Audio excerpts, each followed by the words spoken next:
from Sri Chaitanya Charitamrita, Madhya Lila, chapter 21, the opulence and sweetness of Lord Krishna.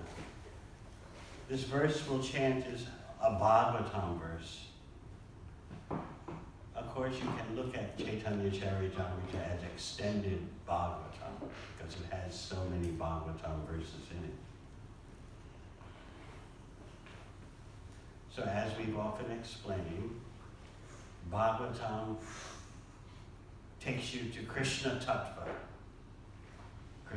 The science of Krishna is introduced in Bhagavad Gita, but you don't find much about Krishna in Bhagavad Gita other than he introduces himself. In Srimad Bhagavatam,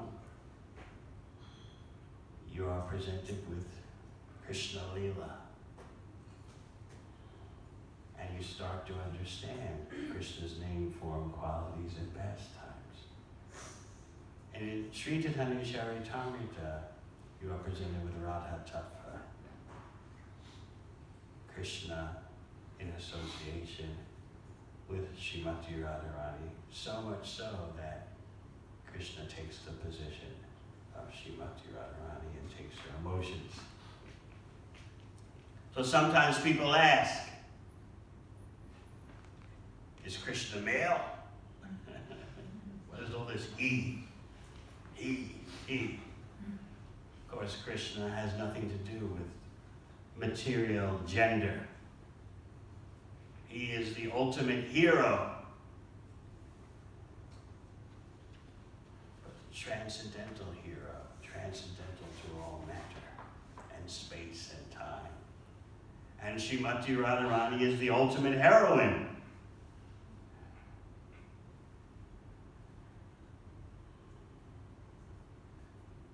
Krishna is the source of everything, all energies, including Srimati Radharani. So in that sense, you can say Krishna includes male and female. You can also say he's the ultimate androgynous person. So in case you talk to anyone who becomes offended, why he? Why is Krishna the ultimate source? Supreme Absolute referred to as he. You can point out he's actually androgynous. He contains both the ultimate hero and the ultimate heroine. Of course, the mystery of Vrindavan is that the ultimate hero comes under the control of the ultimate heroine. So the real controller of Vrindavan is Srimati Radharani, Vrindavaneshwari. She's the Ishwari, the controller of Vrindavan. And by Krishna's arrangement, she's more attractive than Krishna.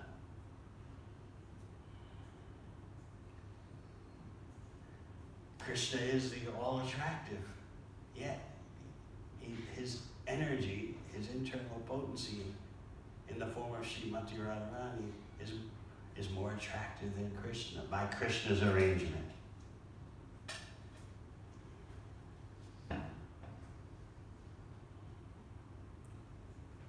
So when Krishna is in the presence of Srimati Radharani, and that's always eternally, but just for the sake of speaking, we say when he is.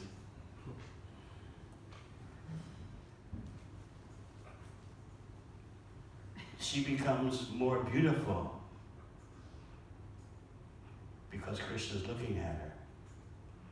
And by Krishna looking at her and seeing her as more beautiful, he becomes more beautiful. And then by her seeing Krishna become more beautiful, she becomes more beautiful. Now, how does this happen when there's no material increase? Is Krishna lacking something? Is Srimati Radharani lacking something that they need to become more beautiful? But the spiritual energy is ever increasing. We always want to apply our material standards, which are shackled by time and space, and so everything diminishes.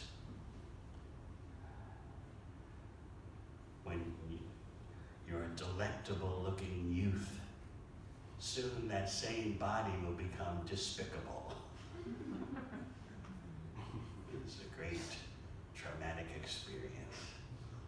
suddenly, when your body becomes despicable, no one's paying your body any attention. You don't merit any second glances. And that can be quite a shock. So the material energy has a beginning and an end. Things deteriorate because everything material is saturated by time. But Radha Krishna ever increase in attractiveness, even though there's no question of their being incomplete. But it's the nature of the spiritual energy to unlimitedly increase. So this chapter of Sri Chaitanya Charitamrita is entitled The Opulence and Sweetness of Lord Krishna. So we'll speak about why that is so important. If you claim to want to understand the Supreme Absolute Truth, the ultimate source, or colloquially what people call God, you need to understand the opulences and sweetness. Without that, there's no meaning to the Supreme. In this way, we're unconsciously impersonalists. We don't attribute opulence and sweetness to the ultimate source. We just go blank, and the ultimate source, the whatever. Or if you are somewhat familiar with Vedic terminology, the ultimate source has no beginning, no end. It's neither here nor there, everywhere.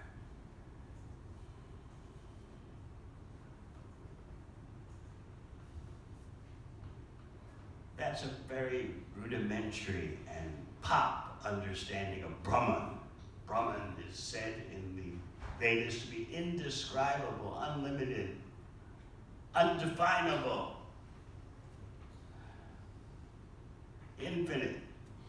And so the Gyanis leave it at that. Oh, undescribable, unlimited, undefinable. And they imagine something can exist beyond Krishna. But as we often explain, if you ever think or utter the words beyond Krishna, you should know you're speaking and thinking gibberish. There's no such thing as beyond Krishna. It's thinking or saying so is like a little baby saying goo goo gaga. It means nothing. But yet, with our mental concoction, we can imagine, beyond Krishna. Thinking that because Krishna has name, form, qualities, and pastimes, there must be something beyond that. That's why in Bhagavad Gita, Krishna says, the one who understands fully and in truth his powers and glories engages in devotional service, engages in reciprocal activity.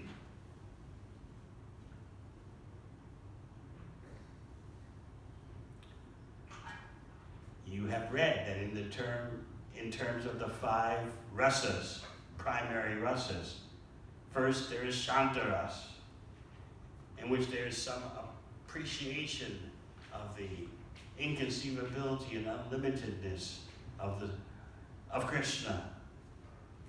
But then there's no service. There's just this awe and reverence. How great. How great thou art. That was a hymn that we'd often sing in church. Thus sings my soul, my Savior God, to thee. How great thou art. But how great? Where do you find the information about the greatness?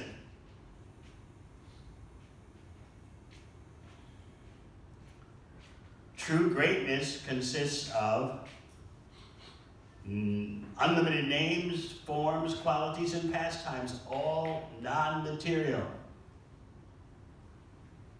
So sometimes we're not thinking deeply about how we are face to face with Krishna, so to speak, in terms of knowledge of his name, form, qualities, and pastimes. And that knowledge leads to experience. So as you may know from studying Srimad Bhagavatam and Chaitanya Charitamrita, immersion in Shantaras doesn't last long. It's partially impersonal. But with just a little bit of devotional service, the Shantaras changes to Dasaras, servitude. Activation means devotional service.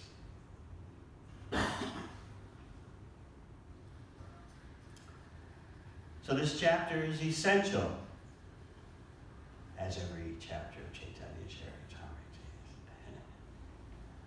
But we're focusing today on this chapter because we want to become solidly fixed in the understanding that there's no meaning to the Supreme without opulences and sweetnesses. You can't conceive of such without concocting, which is what Mayavadis do. They concoct that because Krishna has personal variegatedness, he must be material, but the highest material. Certainly, beyond the personal, they speculate, must be the impersonal, the void, or the non-dual oneness. So once you get rid of Krishna, you get rid of devotional service. Or you use devotional service as a ladder to get so-called beyond Krishna. And then you throw the ladder away once you supposedly attain that destination which doesn't exist, because there's nothing beyond Krishna. So my point is, this is how to eradicate Krishna, supposedly, in your mind. This is how to avoid Krishna. Because as soon as you admit that Krishna has inconceivable glories, you naturally want to serve such a person. You want a relationship. But if you're an impersonalist, you're afraid. Relationship? No. That means I become subordinate. And the whole purpose of our being in the material world is to become insubordinate. I am the Lord and Master. Of course, persons won't say like that, but they act in that way. That's the bottom line. What's in it for me as an insubordinate entity?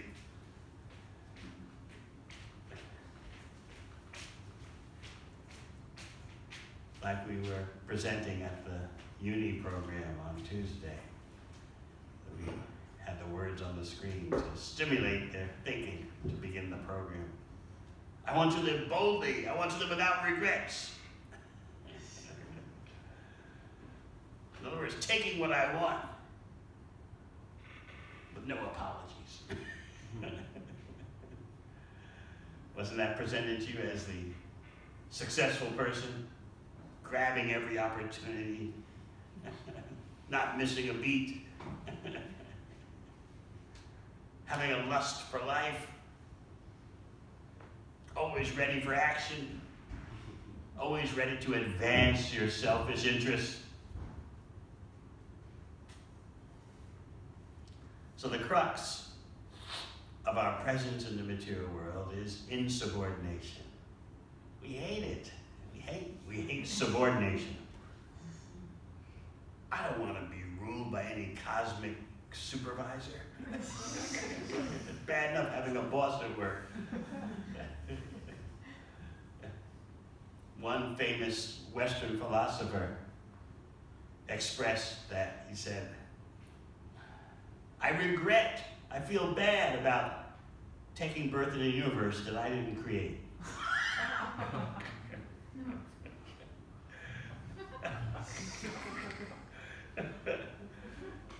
How dare that I exist in a world that I didn't create.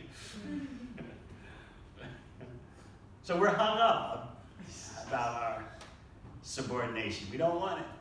We think the way to happiness is fly the flag of our individual autonomy. I'm doing me. Many of you said that. I'm being me. Time for me. That means you're defining yourself as an autonomous unit that has no relation to the complete whole. And that same attitude is applied to nature. My actions occur separate from nature. I don't have to worry about nature. When actually, ecologists will tell you, environmentalists will tell you, you're embedded in nature in a network of systematic reciprocation. And who are the real rulers of Earth? By numbers, it's ants.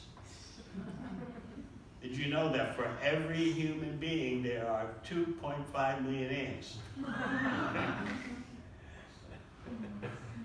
So there are almost 9 billion human beings. So you can just calculate how many quadrillions, can't even conceive of what a quadrillion is, how many quadrillions of ants there are. They're the real rulers of the planet.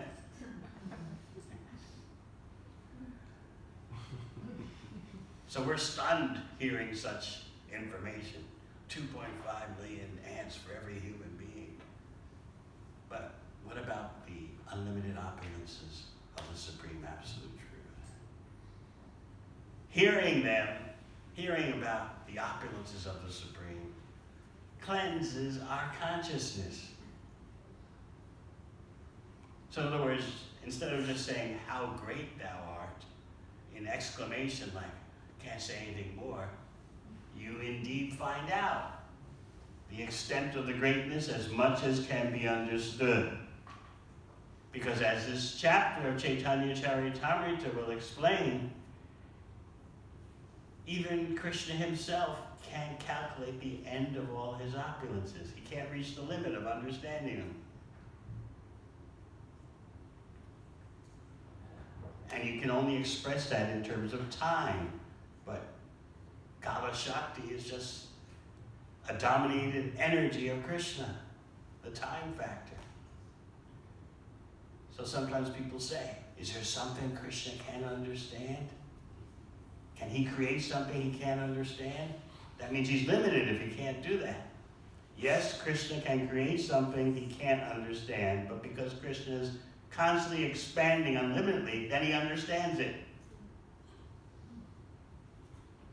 So therefore you say, when Krishna wants to understand his pleasure potency, he unites with the pleasure potency and becomes Sri Chaitanya Mahaprabhu. But when you're dealing with a situation outside of time, now you may say, isn't that so?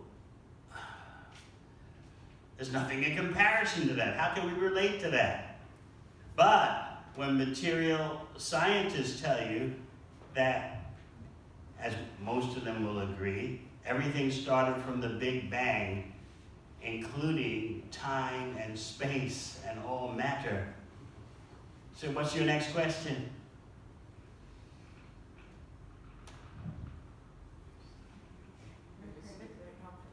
What was before the Big Bang? Since there was no matter existing, no time and no space.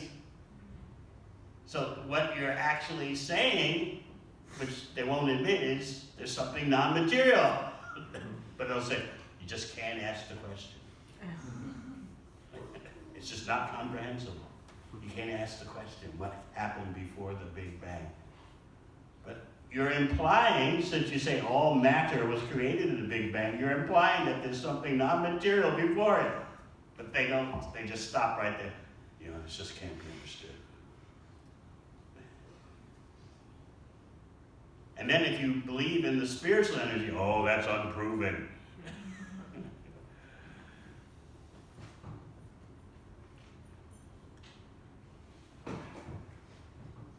The more you understand Krishna's opulences and sweetness, the more Krishna becomes a part of your life. So we'll chant this verse. It's from Srimad Bhagavatam.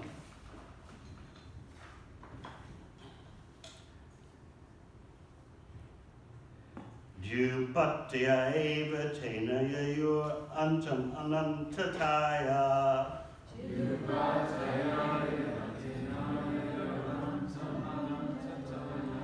Cham appiyat antaranda nichaya nanu savaranaya.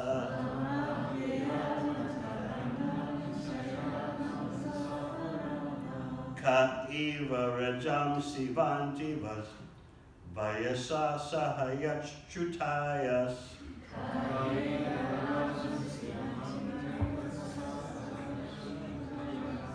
Tvai palanchatan nirasanena bhavan nidana.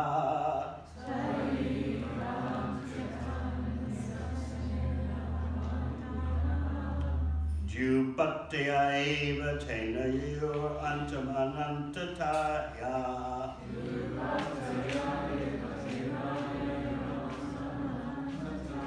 Tam appiyat antaranda nichaya nanu savarana.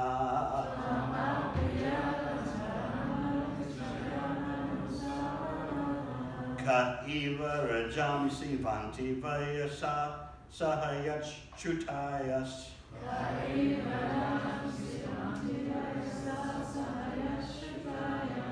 Tvai palantya tanirasanena bhavan nidana.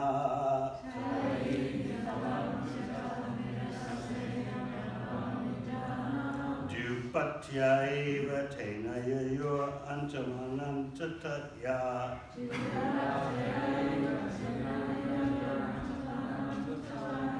Tam appiyat antaranda nichaya nanu savarana.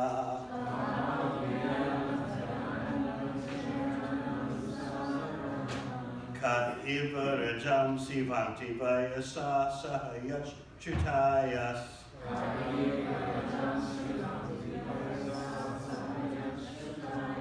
Tvai palantya tanira sasanena bhavan nidana.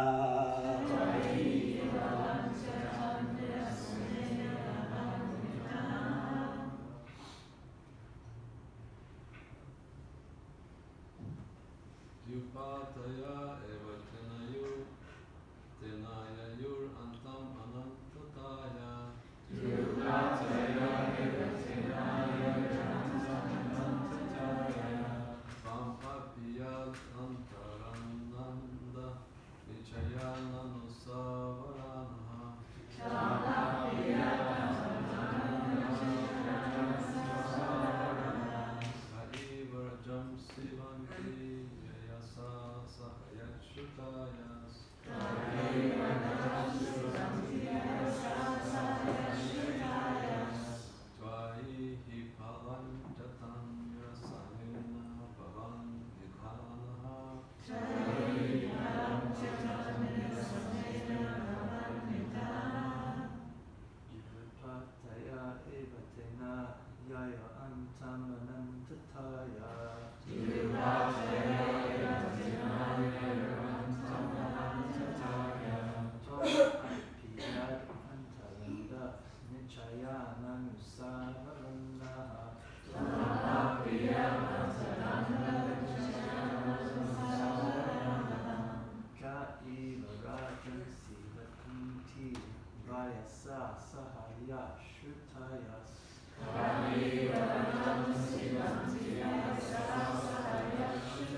Jupataya, the predominating deities of higher planetary systems.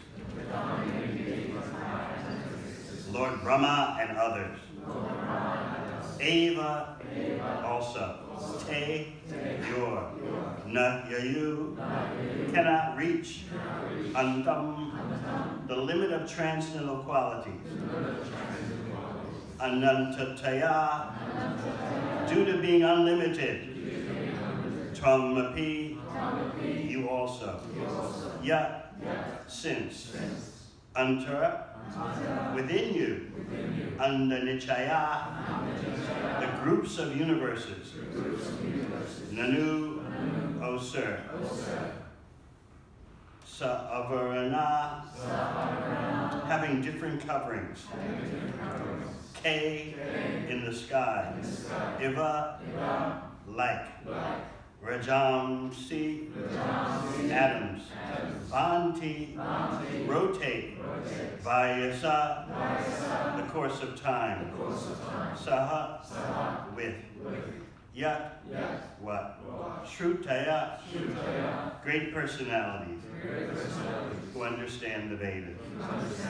Tvai, in you. He, certainly. Palanti, and in.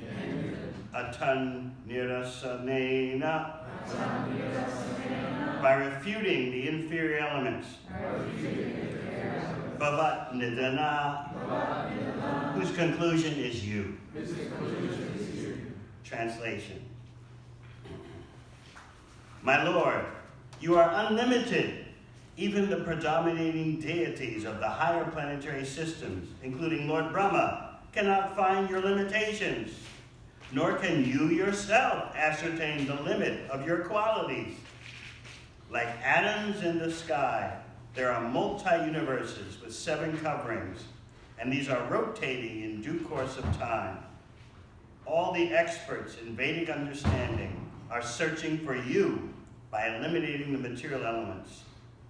In this way, searching and searching, they come to the conclusion that everything is complete in you. Thus, you are the resort of everything. This is the conclusion of all Vedic experts. Perfect. Purport. This verse from Srimad Bhagavatam, Canto 10, Chapter 87, verse 41, which was spoken by the personified Vedas, is confirmed by Lord Krishna in the Bhagavad Gita, 7:19.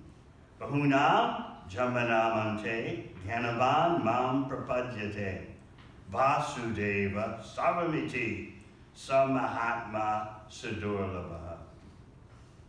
After many births and deaths, he who is actually in knowledge surrenders unto me, knowing me to be the cause of all causes and all that is. Such a great soul is very rare. Even after searching for the absolute truth throughout the universe, learned scholars and Vedic experts cannot reach the ultimate goal. In this way, they come to Krishna. When there is a discussion about the absolute truth, there are always various pros and cons. The purpose of such arguments is to come to the right conclusion. Such an argument is generally known as neti-neti, not this, not that. Until one comes to the right conclusion, the process of thinking, this is not the absolute truth, that is not the absolute truth, will continue. When we come to the right conclusion, we accept the Supreme Personality of Godhead, Krishna, as the ultimate truth. Translation again. My Lord, you are unlimited. Even the predominating deities of the higher planetary systems, including Lord Brahma, cannot find your limitations, nor can you yourself ascertain the limit of your qualities. Like atoms in the sky, there are multi-universes within 7 coverings, and these are rotating in due course of time. All the experts in Vedic understanding are searching for you by eliminating the material elements. In this way, searching and searching, they come to the conclusion that everything is complete in you. Thus, you are the resort of everything. This is the conclusion of all Vedic experts. Om Agana Chimalandasya Gananjana Shamakaya Chakshurun Militam Yena Tasmai Shri Guruve Namaha. Jai Shri Krishna Chaitanya Prabhu Nityananda Shri Advaita Gadadha Sivasati Gaur Bhakta Vrinda. Hare Krishna, Krishna Krishna, Hare Hare. Hare Rama, Rama Rama, Hare Hare. So you are no doubt familiar with the process of Vedic understanding called neti-neti. Not this, not that. This is why Krishna says in Bhagavad Gita, after many births and deaths of sifting through all existence in that way, this is not eternal, that is not eternal, this is not complete, that is not complete. After many births and deaths of that, you come to the conclusion that Krishna is everything. Now, I don't think any of you in your pre-bhakti days were spending your time sifting through all of existence. That's not eternal, that's not eternal, that's not real for long, that's not real for long. I don't think any of you are doing that. But in your own way you were. You were trying various indulgences, trying various so-called sources of happiness and pleasure, sifting through all that. They say this is really good. Nah, not that. They say this is really satisfying. Nah, not that. They say, if I be with this one, I'll be happy. Nah, not him or her. You're sifting. This is your own Kali Yuga version of the neti-neti process. You're sifting through various possible hobbies and traveling. What about Thailand? What about London? This is, as I said, the Kali Yuga version of what Gandhis do. And then, upon your exhausting yourself through this Kali Yuga process, you connect with Bhakti. It could be that.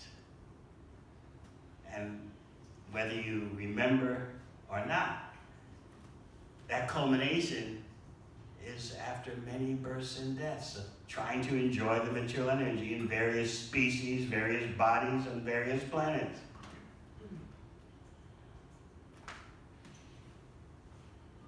So someone who's an actual Jnani, doing Jnana Yoga, which is very rare in this day and age, they're actually thinking what is temporary and what is eternal. They're sifting through the process of their own intelligence. Now, you may have heard me explain before, by using your own intelligence in an advanced way, you can figure out there's an impersonal Brahman, that there's an all-pervading spiritual energy. That's why, although people don't have that kind of intelligence these days, they kind of mutter in a pop way, yeah, the all-pervading. Like, wow, you know, the whatever, you know.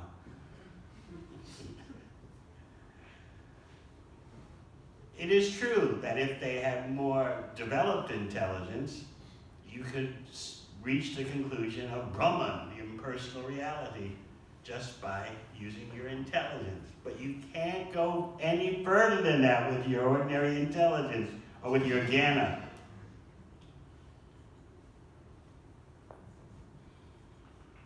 So this is why Krishna says, after many births and deaths, someone who's actually in knowledge surrenders to Krishna. But that surrender does not involve material intelligence. It involves taking what Krishna says and acting on it. So with your intelligence, in a more elevated day and age, you could figure out there's impersonal Brahman. I don't think any of you here have tried to do that. But it's possible at another time, another age, when the consciousness is much more clear and the atmosphere is not so agitating and deluding and bewildering. But how do you get beyond Brahman if you possibly can figure it out with your intelligence that there's an all-pervading spiritual energy? How do you get beyond that? You can't with your own intelligence. So in other words, the Gyanis have hit a wall. Because they've hit a wall, they decide there's nothing more than Brahman. There's nothing more than the all-pervading spiritual energy. Because I can't figure anything else out. They can't figure out how there can be spiritual variety. As you've read in so many purports. You concoct, you speculate that because all the variegatedness I know is problematic. Personalities are problematic. Forms are problematic. Qualities are problematic. Therefore, the Supreme Absolute Truth must be devoid of individuality, personality, qualities, activities. Because everything, by my brilliant powers of intelligence, I've deduced that variegatedness, variety, has to be material. And material means suffering, ignorance. Therefore, the Supreme Absolute Truth must be without variety, without personality, without activities and qualities. You see why it's called mental speculation? You're using your tiny brain to concoct, because all the varieties and individualities and personalities and qualities and activities I know are problematic in that they're limited and temporary. Therefore, the ultimate reality, the Supreme Absolute Truth, must be devoid of anything personal. Because everything personal is always problematic, and it's always temporary. So you got it? If you understand this, you'll be forever free of Mayavadi influences, impersonalistic influences.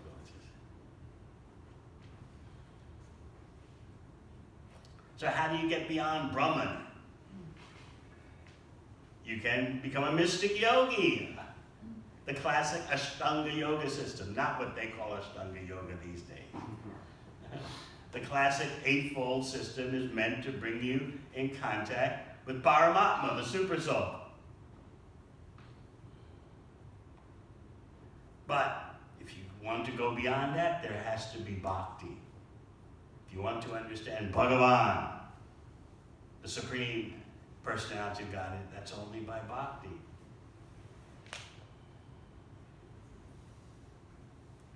Of course, if you just straight away take to bhakti, it's like taking the elevator straight to the top floor. Who has time or the headspace or the peace of mind in this day and age of Kali Yuga to go step by step? First to Brahman, then to Paramatma, then to Bhagavan. You'll never get there in this day and age. Your life is not long enough. Your powers of intelligence are not great enough. Therefore, Krishna comes as Lord Chaitanya and gives Krishna away. Just chant Hare Krishna. And we can't even do that. Too busy. Too many things on my mind. So the first thing to understand about Bhagavan is Bhagavan possesses opulences. That's what Bhagavan means. The possessor of all opulence. How can you have the ultimate reality, the supreme absolute truth, without opulences? But you'd be shocked how difficult this is for people to understand. And even you yourselves may have not properly grappled with this reality. The absolute truth, the ultimate source, cause of all causes, has opulences, unlimitedly. Now, what are opulences?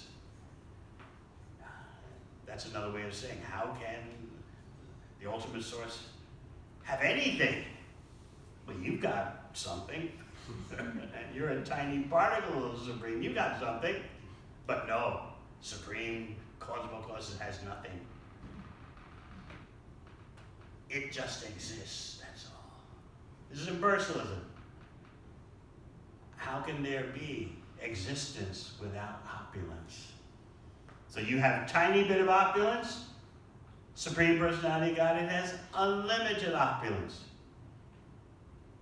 But because we want to be insubordinate, we want to reject any kind of subordination. We concern ourselves with our own tiny opulences and deny that the Supreme Absolute Truth, cause of all causes, Sarva Karana Karanam, has opulences. And then what is the meaning? If you want to use the God word, what's the meaning to God without opulences? But you'll sing songs, how great thou art. Okay, yes, that's true, but what about, tell us about the opulences. Not simply who made the mountains, who made the seas, somebody bigger than you or me. That's nice, but it's nursery school. Many people don't get that far. So we respect that. But it's far from the last word in knowledge.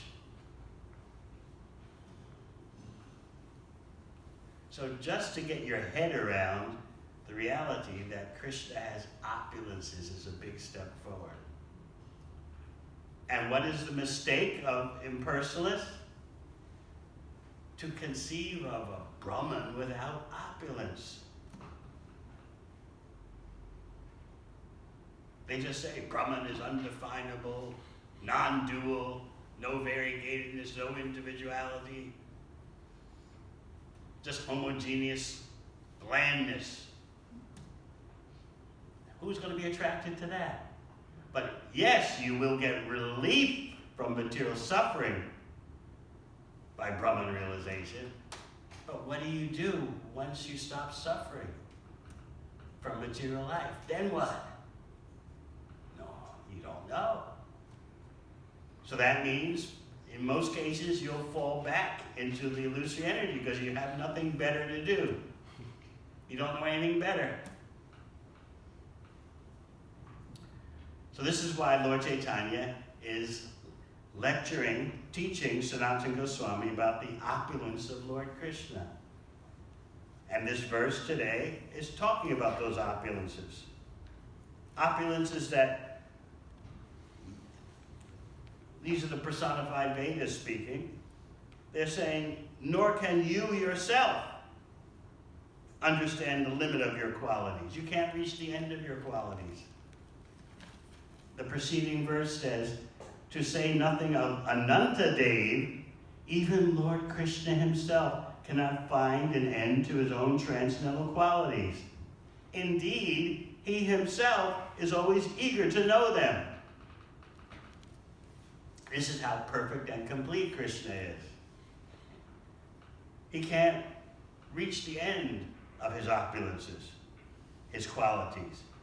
Yet, even though they're his, he's eager to know them.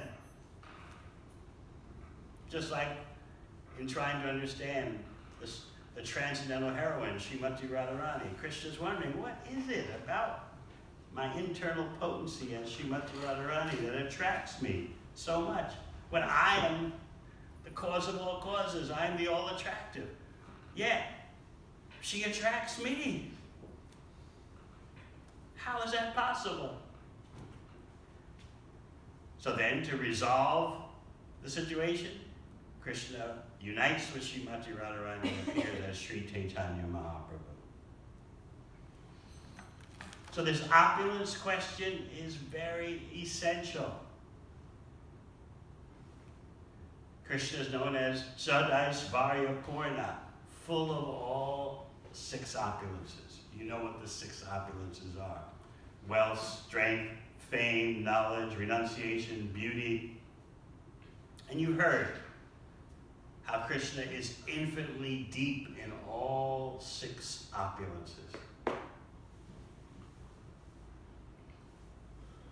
So you may say that, but you have to think about it. What does it mean that someone has unlimited wealth, unlimited beauty, unlimited strength? What kind of person is that? But how can there be the cause of all causes without having opulences? So this is what the impersonalists do. They wipe out all the opulences in their mind. They mentally speculate. And they wipe out all opulences of the Supreme. And then, well, we are all the Supreme. So what we're getting at now in our discussion is the point that we should be eager to understand Krishna's opulences. Just as Chaitanya Charitamrita says, indeed, he himself is always eager to know them. Even the Supreme Personality Godhead is eager to know his own opulences. So what to speak of the tiny parts and parcels? So please get that in your head. I need to understand the opulences of the Supreme Absolute Truth. I have to get over my unconscious impersonal aversion or lackadaisicalness. And you'll never reach the end of understanding Krishna's opulences. So this is our life's career. But there's more. As this chapter explains, not only does the Supreme Absolute Truth have opulences, but sweetness. Now, if you're a Mayavadi impersonalist influenced by that, you have 0 chance of understanding the opulences. What about the sweetness? Forget it. Yeah, you want sweetness in your life. Krishna is undefinable. He's the darkest night and the lightest light, and vague terms like that. Undefinable, can't categorize it. But you want opulences, and especially you want sweetness. What is it they used to say? I don't hear it so much anymore, but back in maybe 20 years ago, sweet. That's sweet. It's old-fashioned now, right? Now it changed to awesome. But see, there's the Kali Yuga rendition of opulences and sweetness. Awesome, that's the opulence. And then there's sweetness. Sweet, that's sweet. People are admitting this is where it's at. Awesomeness and sweetness. So, Lord Chaitanya is explaining to Sanatana Goswami, opulence and sweetness of Lord Krishna. Oh, mythology. But when your own life, regarding your own life, you want opulence, and especially you want sweetness.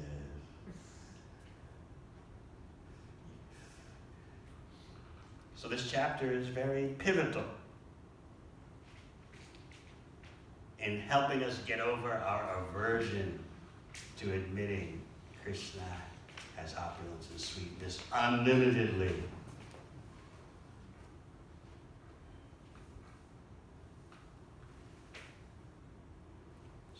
So you should be eager to understand the opulence and sweetness of the Supreme. the neti-neti process won't get you there. You have to hear about it from authoritative sources because it's beyond what your intelligence can calculate. That's why Krishna's appearance in this world is the answer to all metaphysical speculation. Krishna puts all that to rest by showing up. Here I am. This is how I am. And then you say, oh, but nah, we don't believe you. But Krishna appears and presents his transcendental reality to end all metaphysical speculation. Some people say, why should Krishna come here? Why not? You're here. If I ask you, why should you come here? You'll be annoyed. I'm me, and I'm here. That's the way it is. You don't like it? Got a problem? But when it comes to Krishna, why would God come? Why not?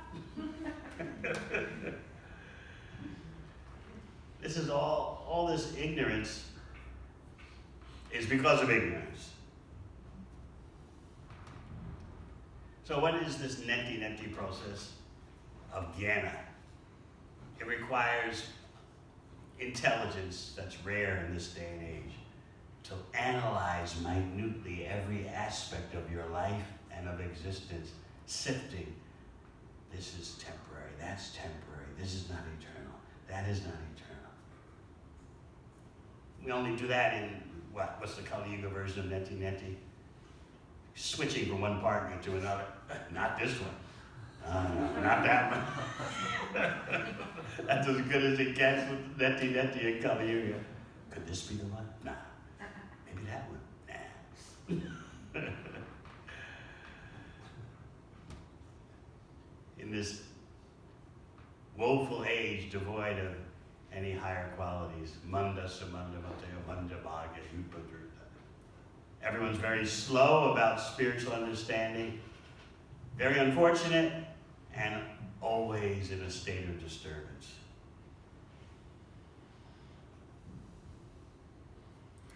But in the classic Vedic system of jnana, metaphysical speculation, you're living an austere life, you're studying all about what is Brahman, so you're sifting through existence. This is not eternal, that's not eternal. And you're hoping by doing that you'll bump into what is for real. That's why, as we said, Krishna says in Bhagavad Gita, Bahunam jamanam ante gyanavam mam prapajyate. Gyanavam, one who possesses knowledge after many births and deaths. But in Kali Yuga, what's going to guarantee you to have a human form of life in your next birth so you can speculate on what is Brahman? The way people live, they're not getting another human form. And even the human form they have now is so short-lived.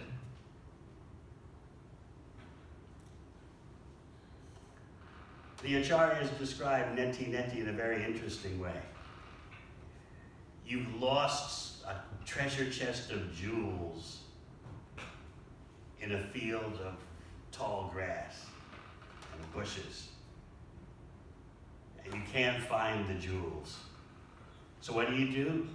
You engage in a process to cut down all the reeds and grass and bushes so that finally when it's all gone, there's the jewel.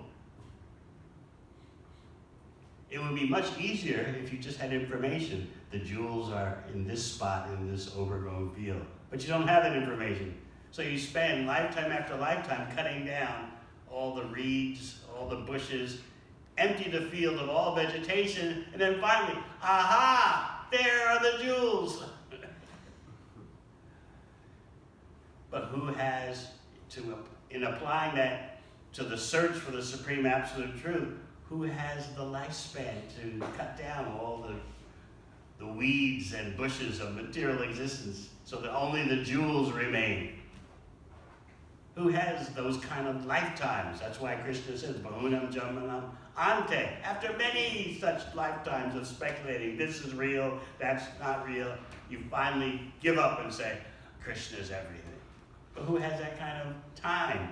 Who has that many lifetimes of human life to do that?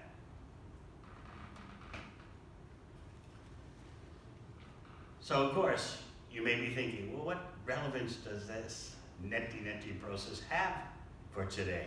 But